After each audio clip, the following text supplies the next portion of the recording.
Welcome to Second Chance Youth Ranch TV. Don't go away. Luke McCoy with Family Counsel is with us, and we're going to talk about some powerful family issues. We'll be right back.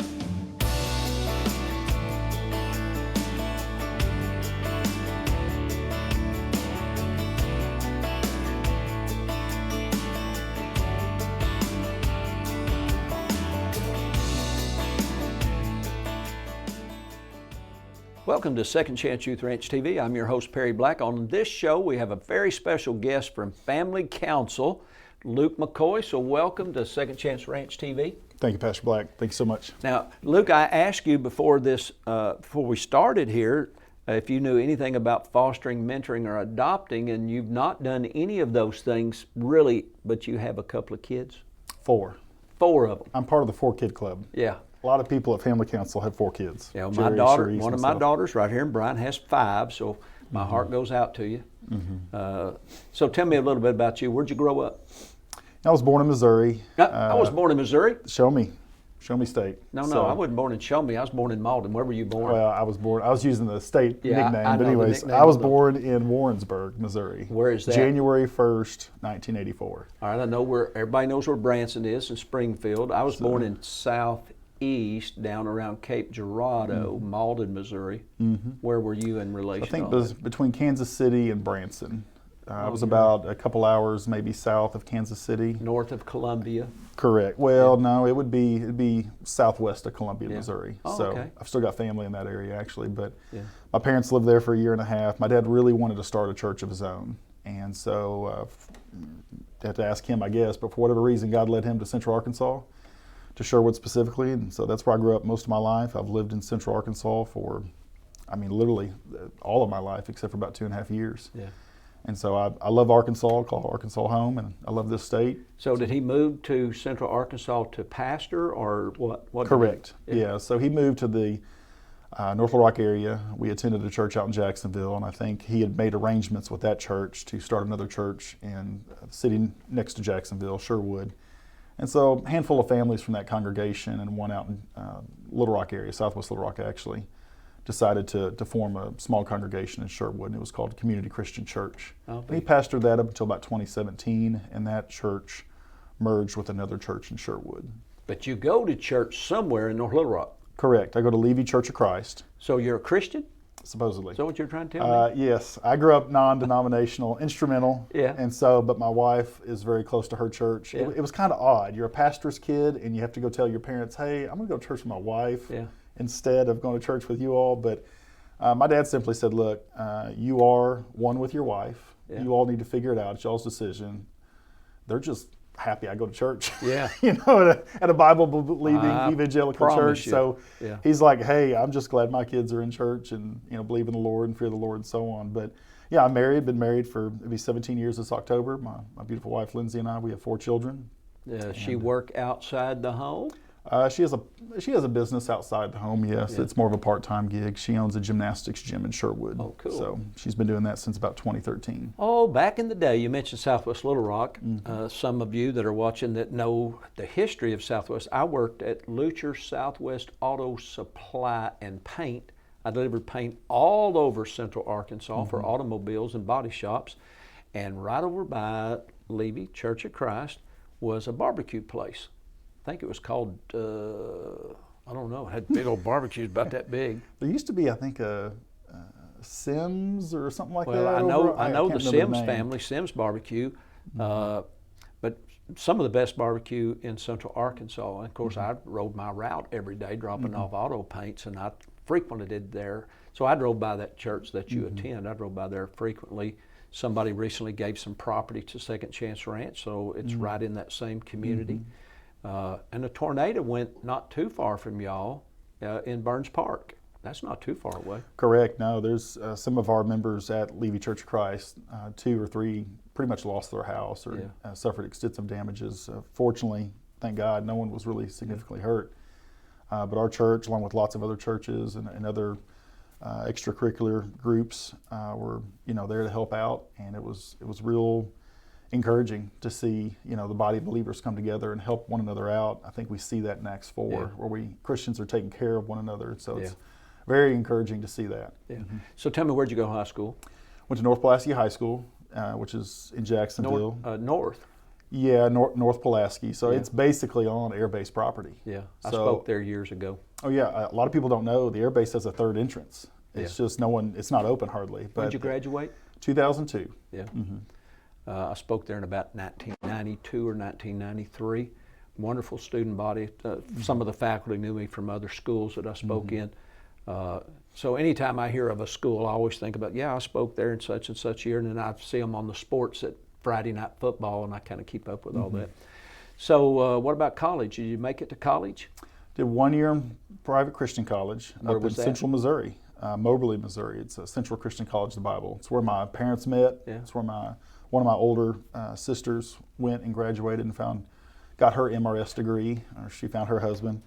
So I went there for a year, just to kind of get away from some high school friends, try to figure out what I wanted to do with my life. Yeah. And then Did you I came figure back. that out? No, I still don't know what I need to do, but obviously the family council gig's pretty good. And, Yeah. two of my biggest interests in life have been religion and politics, so family council is a really great fit. All right, so tell me, how does a guy go from Missouri and then back to Missouri for that year at Bible college? How do you end up at family council in Little Rock? What was the connection? Our former coworker, former employee at family council, Ken Yang, was at a Young Republican event of sorts. And He's at all Young Republican events, I may add. And so I'm almost out of the Young Republicans, unfortunately. Yeah. I'll be 40 in January, but nonetheless, I was at an event, and I'd done medical sales and medical marketing and some other stuff, insurance sales, and I was tired of doing this roller coaster, chasing money, trying to, getting laid off, commission, all that. And so I made an announcement at the meeting and said, hey, I'm looking for something. Well, Ken was doing something else. He was going other directions, and he said, they're going to need someone to replace me. So it's all Ken Yang's fault. Yeah. Or his blessing, whichever you want to look But at I think it. Ken's running for office, isn't he? I believe so, yeah. I think that's coming up maybe right in Saline County, I think. I see him from time to time. I don't get out to a lot of meetings, but I bump into him from time to time. So you've been at family council how long? A little over 10 years this past January. 10 So years? about 10 and a half years, yes, sir. Gosh, that's a long time. I guess so. So it's worked out for you? It's probably my longest employer to date. So we got less than a minute. Tell us, why should anybody support family council? Because one of the things you do is fundraising, so let's raise some funds. Family council, change the world one family at a time. I tell you, family council is a unique organization to any other in the state. We're the only multi-issue advocacy organization that promotes Sunday morning values in the halls of public policy and public opinion. Yeah. And so if someone out there in Arkansas or Texas or whoever, wherever this program reaches, if they're like, man, I really like what they're doing in Arkansas with the good ideas on legislation, the other things that we do, like longest married couple and helping homeschoolers. If someone out there in the universe says, man, I really like what Family Council of Arkansas is doing, check us out, familycouncil.org. Yeah, because everything that family council is some way involved in is impacting the family right here in the state of Arkansas. We're going to take a break. We'll be right back. A mission field around you is filled with young hearts needing a forever family. And at Second Chance Youth Ranch, our team is committed to providing healthy, stable, loving homes and families to hurting children in the Arkansas foster care system and those up for adoption. Please contact us if you feel the tug at your heart to help foster or adopt, and find out the steps you could take to help fulfill a child's lifelong dream. Maybe you can't foster or adopt, but you could help. The need for thousands of children in the system is staggering. But with the help of faithful partners and business alliances, we are meeting those needs right now. Would you help us make a difference?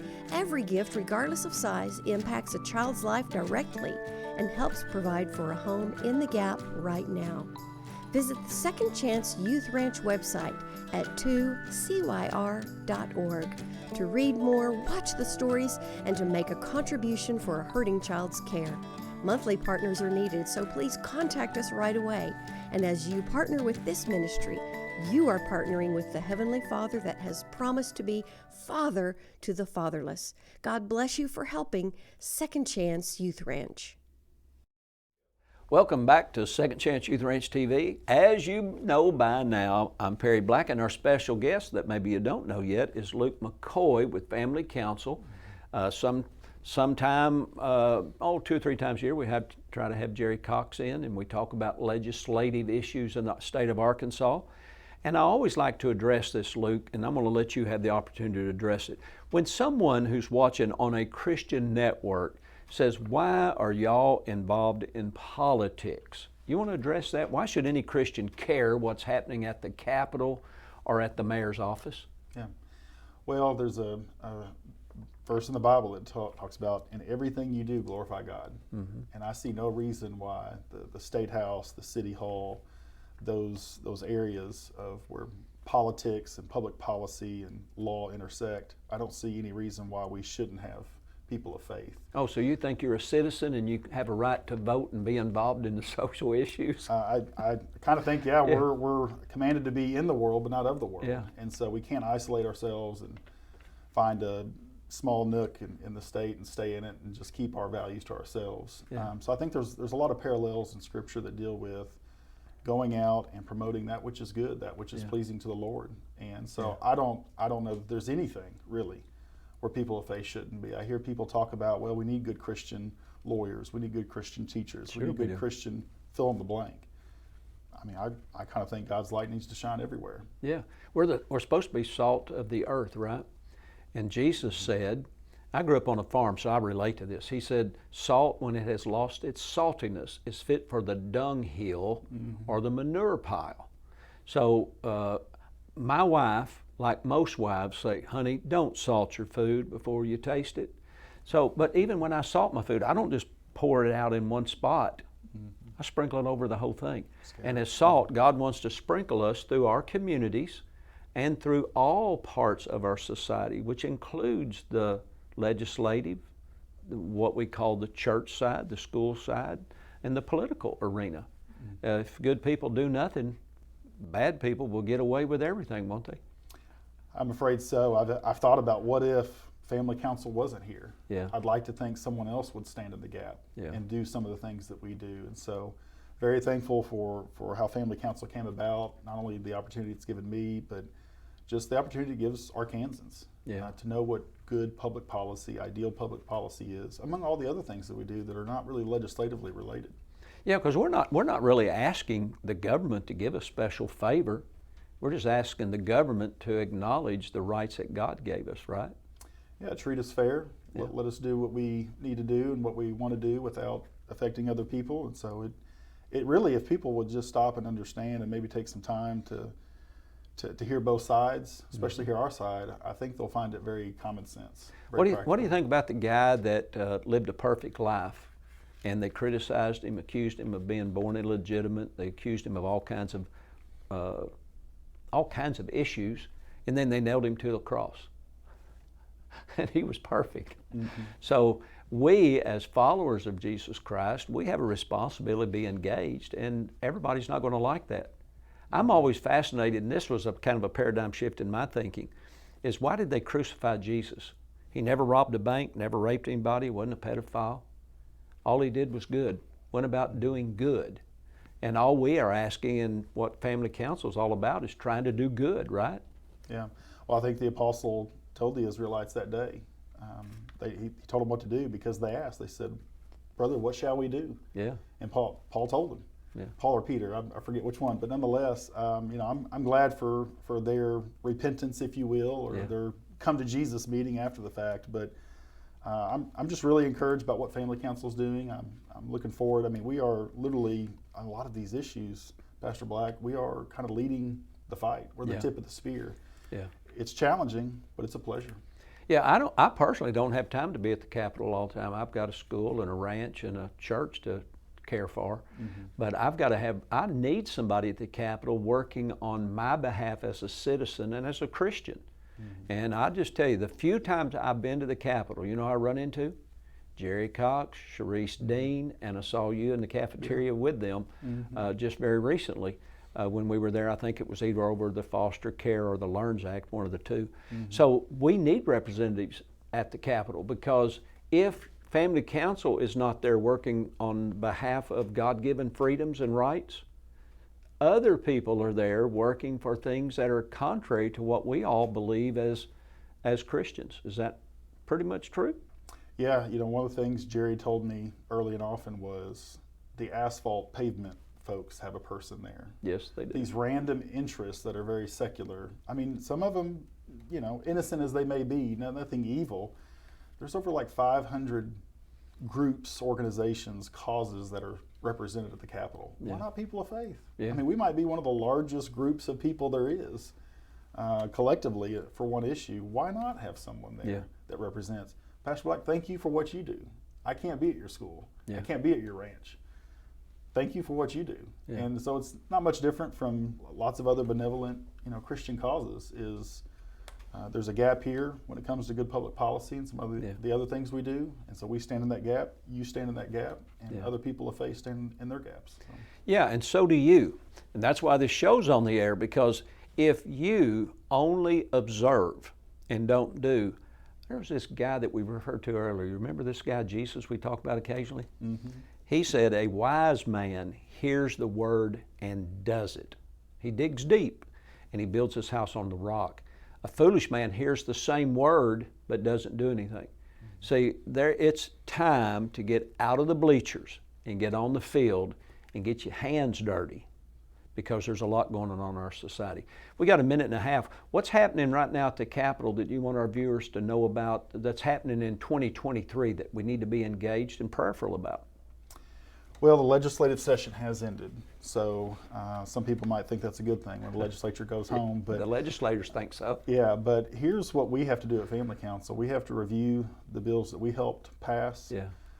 That became law. We have to watch those bills that became law that we fought against. There's a thing called rules and regulations that will be created as a result of some of these laws. And so shame on us if we don't follow up on these and figure out what agencies or bureaucrats, as people like to say, are going to create these rules, fill in the blanks from some of these laws. And so we'll be paying attention to that. We're already working on 2025 even. Yeah. Yeah, because just because a law didn't pass, most of those folks don't just disappear, wring their hands, and go home and whine. Mm-hmm. They actually do what you're talking about. They review, what did we do wrong, how do we re-engage, and how can we pressure a politician to get on board with our agenda, an agenda that maybe we as Christians don't agree with. That's why this show's on the air, is to get you involved and engaged and keep you informed way beyond fostering, mentoring, and adopting, because every social issue somehow impacts you and the family. We're going to take a break. We'll be back with Luke in here in just a moment. My name is Abigail, and I am 14 years old. I like to throw a football. I like to draw. I love families with dogs, and I want to pet guinea pig. I like dogs because they're fun to play with. I want a guinea pig because they're fluffy and they're fun to play with. My favorite subject is math. I want to be a missionary and help people. I want to be adopted because I want a forever home. No more moving around, going from place to place. What kind of family are you looking for? Where they have little kids, like babies. What are some activities you'd want to do with the family? I would like to go fishing, swimming, and shopping for shoes. If there was a family watching this that was thinking about adopting you, what would you want them to know about you? That I like guinea pigs, dogs, and fish on lasagna. And I like to throw in a football. I'm smart, I'm brave, and I'm unique. I am unique because I help people, and I don't care what other people say about me. Is there anything else you'd want a family, any other things you'd want in a family? Yeah, for them to have babies, so I can hold them and feed them, but not change their diaper, because I don't want to do that. If you could have one superpower in the world, what would you want your superpower to be? I would want it to be flying or invisibility, because flying, you can get anywhere in the world, and invisibility, you can sneak up on people and scare them.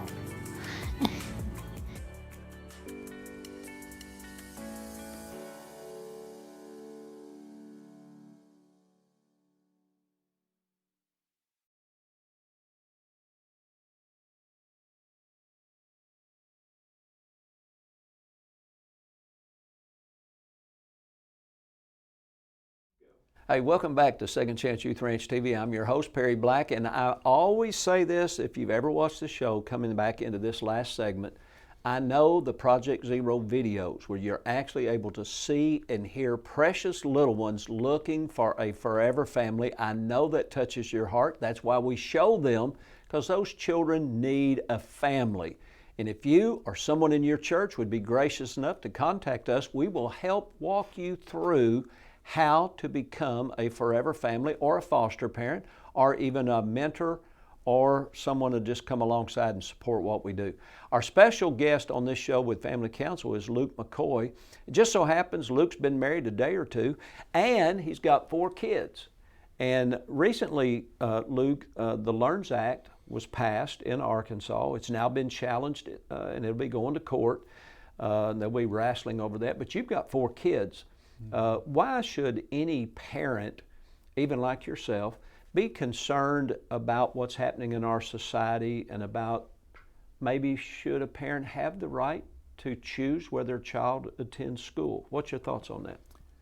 How much time do we have again? Oh, you've only got 5 minutes. Well, there's a lot to be said, but Yeah. I think practically speaking, it's our job as parents, whether a person is a believer or not. It's our job as parents to raise these kids. Have you and raise seen them some right. entities in our society trying to say parents don't have those rights, that the government or the school district should be able to dictate to us what a child learns or does at school? I think that's part of the devil's scheme, Yeah. is to confuse, steal, Yeah. kill, destroy in any way he can. And Yeah. so he'll do that, especially with parents. This day and age, the devil's very good at keeping people busy. Yeah. And that's something I struggle with, actually, is, I've got all these things to do, and I think about it usually a couple times a week. I need to spend more time with my kids. Yeah. My daughter's 14. She's going through that teenager phase where I'm wrong, she's right, whatever. Oh, you hadn't seen But- anything yet. Wait till she's 16. Yeah, that's what I'm afraid. I almost had Yeah. this conversation with Jerry earlier this morning. But nonetheless, I think it's imperative as Christians and as part of God's kingdom that if parents like myself aren't raising these kids right, then that's only going to make it harder, and it's going to cause more confusion, cause more condemnation on the world, more depravity, I'm afraid too. And something I've been thinking about here lately is my kids' salvation. That's something Yeah. that's been on my mind recently. And so, but yeah, you got entities saying, hey, look, we'll take care of it. You parents are busy. Take it easy on yourself. It's convenient. Let us handle this type of stuff. Really, that's probably one of the biggest mistakes we can make as parents, is letting other people raise our kids. I got a friend at church named Andy, and he told me one time, he said, Luke, it doesn't matter who the youth minister is or whatever, don't ever outsource Never. your responsibility Yeah. to a youth minister Yeah. about your kids' belief and foundation of faith and salvation. And so that was very convicting, and it was very good advice, I think, that Andy gave me. And I Yeah. think we all, as parents, grandparents, uncles, aunts, we need to be involved as much as we can in what our kids are doing, their activities, making sure they're not doing too much. So the Christian community, or what we refer to as the church, does that play a significant role in how you're raising your children? It is. I mean, it's like I said, it's something I think about frequently. What am I not doing is usually the question that I ask myself. And so I want to encourage the audience and the listeners and so on to make this a top priority. I mean, I need to hear this just as much as anyone else. So all the folks that go to church with you over at North Little Rock, they're all perfect? No imperfect people allowed? Is that the way it works? No one there yet I know of that claims to be that way. But obviously, I'm glad to be a part of a body of believers that wants to help each other out. I watched a minister on television yesterday, and on his T-shirt, the logo said, "No perfect people allowed here," and had the name of the church on the back of the shirt. And a lot of people, though, think that only good people go to church, only good people need to go to church, and the church is filled with good people. And actually, I look at the church as not only as an education center, but it's a hospital for hurting folks, isn't it? Yeah. Yeah, I mean, there's a lot of good people that go to church, but Yeah. where do they get that goodness? They don't get it from themselves. Typically, if they're going to church, they've got a faith, they have a belief, and ultimately it comes from God. So they probably have experienced God's grace and forgiveness. Otherwise, they're not forgiven.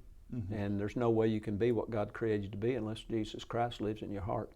So tell me a little bit, we got 3 minutes here. What's the most pressing thing that's happening right now in Arkansas that maybe Family Council is focusing on? I would say it's two things. I would think the school choice, the LEARNS Act that recently passed, and also inappropriate material that kids can get their hands on. Where do they get in? In public places of all. Like public libraries? Public libraries, yeah. You can go to a gas station, I guess, I mean some around town, and you have to be, I guess, 18 or older to buy an adult magazine or other adult product, but kids can arguably go into a public library and get something just as obscene as an adult magazine, pornographic magazine. So I think a lot of parents are starting to ask, like I mentioned just a few seconds ago, they've kind of let off watching over their kids, and now they've got cell phones, they're on social media, and it's like, whoa, they can get this stuff at the school, down the street at the public library. And so I'm seeing a lot more interest. We're getting more calls into our office, more comments to our Facebook post, and messages, emails, and so on about, hey, can you tell me if this book is in the local library? What do we do? What do we do, Luke? What do we do, Jerry? What do we do, Family Council? Yeah. And so we kind of hold their hand and guide them. And we do that on more than just, inappropriate material. When it comes to expanding alcohol via entertainment districts, I'm working with a lady down in Magnolia right now and helping her, to help defeat it. So God willing, we'll hopefully win on that battle. But as you know, it's hard to defeat evil. It's not easy. Yeah, it's a nonstop fight. Jesus came and he said the gates of hell shall not prevail. So the good news is not only do we win, we've already been declared victorious, but that doesn't mean we don't fight the good fight of faith and the whole armor of God. So this show's on the air to keep you involved and engaged, because everything that we deal with in our society somehow, directly or indirectly, affects the family. I want to encourage you to support Family Council. Go to their website. Somewhere mysteriously on the screen it might show up right now, and you can go there and find how you can be involved, because it's not just financial support, it's prayerful support, it's volunteerism. I know there's a million ways people can be involved. And you can visit us at 2CYR-TV or 2CYR.org and find out how you can be involved in mentoring, fostering, and adopting. And there we will show you how you can get involved and engaged. We'll walk you through the whole process. This show's on the air for you. We are not celebrities. We are Christians who are simply trying to solve the crisis of the family. And I found out a long time ago I would rather make a difference, even though I need to make a living. But making a difference is what this show is all about. We look forward to seeing you again here next week. So would you let us know if this show has been a blessing to you? Contact Family Council. Tell them how much you appreciate what they're doing for us. God bless you. See you next time. Bye-bye.